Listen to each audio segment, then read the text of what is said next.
Digital India में आप सभी का स्वागत है और आज हम बात करेंगे मेंटल हेल्थ की। जी हाँ, एक ऐसा विषय जिस पर लोग बात करने से कतराते थे। हमारे साथ डॉक्टर अदिति जी हैं।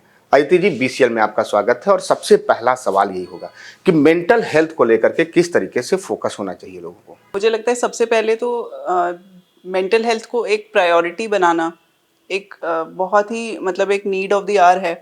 क्योंकि हम फिज़िकल हेल्थ पे बहुत फोकस करते हैं, हम जिम जाते हैं, हम तरह तरह के बातें करते हैं कि हमें कैसा डाइट खाना चाहिए, कैसी कैसे तरह का वर्कआउट करना चाहिए। लेकिन जहाँ मेंटल हेल्थ की बात आती है तो हम लोग थोड़ा सा हेजिटेट करने लगते हैं, हम सोचने लगते हैं कि शायद ये हमारी कोई वीकनेस है और इसको इतनी जल्दी बताना नहीं चाहिए, या फिर हम सोचते हैं कि वो हमारी ही कुछ कमज़ोरी है जिसकी वजह से हम किसी सिचुएशन में हैं, जैसे आपको घबराहट हो रही है या फिर उदास लग रहा है एक पर्टिकुलर ड्यूरेशन ऑफ टाइम के लिए, तो हम उसको सोचते हैं कि हमें कहीं ना कहीं उसको छुपा के रखना है। तो जिस तरह से हम जैसे कभी मान लीजिए आपको बुखार आता है तो आप तुरंत उसका उपचार करने में लग जाते हैं कि पहले घरेलू लेवल पे करते हैं, अगर नहीं होता है तो उसको फिर आप किसी प्रोफेशनल के पास जाते हैं। सिमिलरली मुझे लगता है मेंटल हेल्थ को भी एक नॉर्मलाइज करना चाहिए। कहीं ना कहीं आजकल स्ट्रेस ज़्यादा है, इस वजह से माइंड का फंक्शनिंग जो है वो इम्पेयर हो जाता है। एक लेवल के बाद आप स्ट्रेस से कोप अप नहीं कर पाते हैं खुद से, तो ऐसे में हेल्प लेना चाहिए, बात करनी चाहिए, किसी ना किसी को अप्रोच करना चाहिए जो आपको लगता है कि आपकी हेल्प कर सकता है। हेजिटेट नहीं करना चाहिए कि ये हमें ऐसी प्रॉब्लम है तो हम पागल हैं, या फिर और कोई हमें बहुत ऐसी प्रॉब्लम है जो बताना नहीं चाहिए। तो सबसे पहले ये वाला जो माइंडसेट है कि हमें बताना नहीं है, हमें उस चीज़ को छुपा के रखना है, ये इससे निकलना चाहिए, तो मेंटल हेल्थ पे फोकस कर पाएंगे। अदिति जी, अक्सर देखा जाता है कि लोगों को पता ही नहीं चलता है कि उनका मेंटल हेल्थ कैसा है, या फिर हम उसको इस रूप में देख सकते हैं कि मेंटल हेल्थ के क्या क्या ऐसे रीजन हैं, कैसे ऐसे सिम्टम्स हैं जिस पे लोगों को जागरूक होना चाहिए, और ऐसा महसूस होने पर खुद में या अपने परिवार में तो उन्हें प्रॉपर इलाज की ज़रूरत होती है। सर, आपने बहुत रेलेवेंट क्वेश्चन पूछा कि किसी भी बीमारी का अगर हमें लक्षण ही नहीं पता है तो हम किस चीज़ के लिए अप्रोच करेंगे, अगर किसी प्रोफेशनल को अप्रोच करेंगे तो जैसे कॉमन जो बीमारियां हैं जो बहुत आमतौर पे देखी जाती हैं, सबसे पहले डिप्रेशन जो कि बहुत ज़्यादा कॉमन है।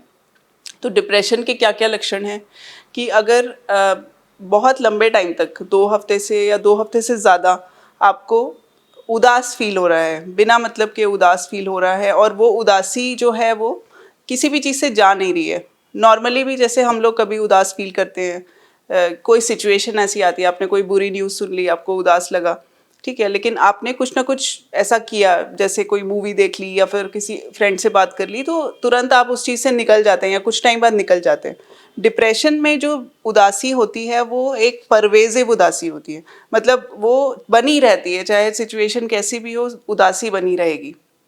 तो सबसे पहला मुख्य लक्षण यही है कि अगर उदासी बनी हुई है जो कि किसी भी चीज़ से जा नहीं रही है, तो वो एक बहुत बड़ा लक्षण है। दूसरा है कि जो काम आपको नॉर्मली अच्छे लगते हैं, जो जैसे आपकी हॉबीज़ हो सकती है या फिर आपका काम ही हो सकता है जिसमें आपका एक इंटरेस्ट बना रहता है, अगर वो इंटरेस्ट सडनली कम हो गया है, आप देख रहे हैं कि पहले मुझे टीवी देखना अच्छा लगता था, या पहले मुझे लोगों से बात करना अच्छा लगता है, डिपेंडिंग ऑन द प्रोफेशन। एक डॉक्टर हो सकता है जिसको पेशेंट देखने का मन नहीं कर रहा है, एक जर्नलिस्ट हो सकता है जिसको न्यूज़ कवर करने का मन नहीं कर रहा है। तो आपने अगर एक पैटर्न नोटिस किया कि सडनली मेरा इंटरेस्ट चीज़ों में कम होता जा रहा है, वो भी एक मेजर सिम्टम है डिप्रेशन का। तीसरा है कि ईजी फैटिगेबिलिटी, मतलब शरीर में हर समय थकावट महसूस होना, भले ही आपने ब्लड टेस्ट करवाए, सब कुछ नॉर्मल है, रिपोर्ट सारी नॉर्मल है, लेकिन आपको अंदर से एक थकान लगती रहती है, हर समय कुछ भी करने की हिम्मत नहीं होती। जिन लोगों को सीवियर डिप्रेशन होता है उनको वो कई बार बताते हैं कि हमें बेड से उठना भी हमारे लिए एक चैलेंज होता है, हर दिन की शुरुआत करना भी एक चैलेंज होता है,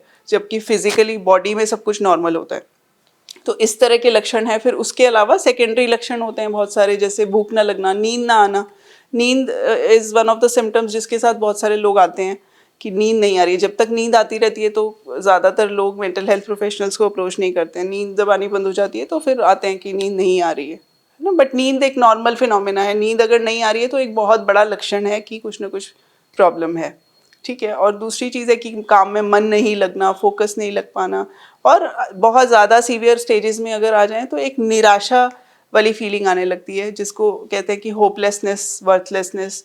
ठीक है, होपलेसनेस का मतलब है कि इंसान को ऐसा लगने लगता है कि कभी चीज़ें ठीक नहीं हो सकती हैं, या फिर वर्थलेसनेस फील होने लगती है, मतलब ऐसा लगने लगता है कि मैं किसी लायक नहीं हूँ।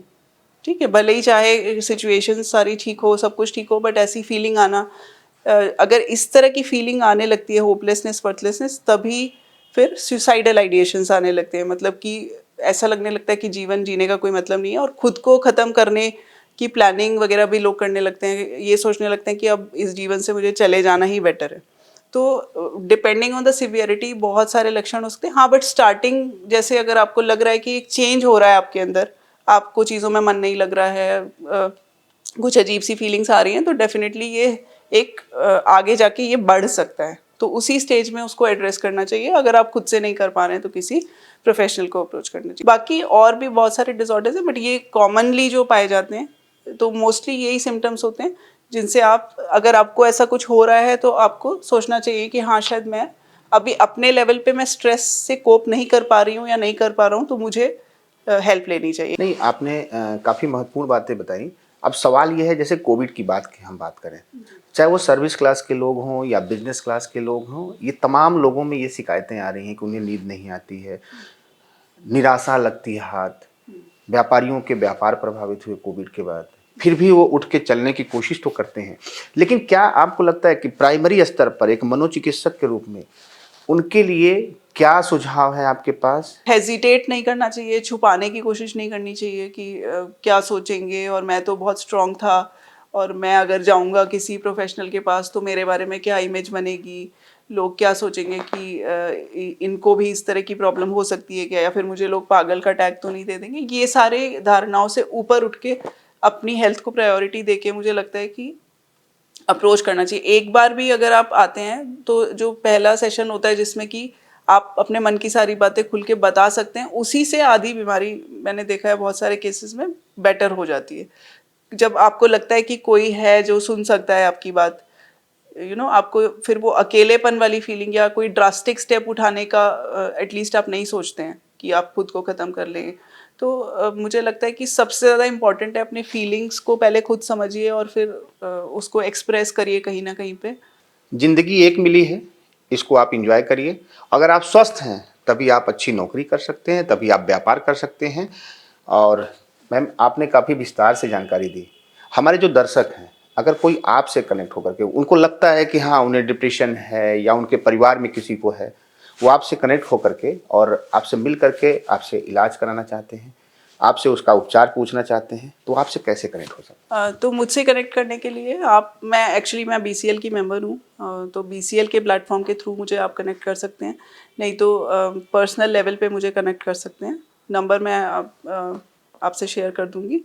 मेरे क्लिनिक पर आके आप मुझसे मिल सकते हैं। मैं अलीगंज में मेरा माइंड स्पेस के नाम से क्लिनिक है, वहाँ पर मैं प्रैक्टिस करती हूँ शाम को 5 से 8 बजे तक।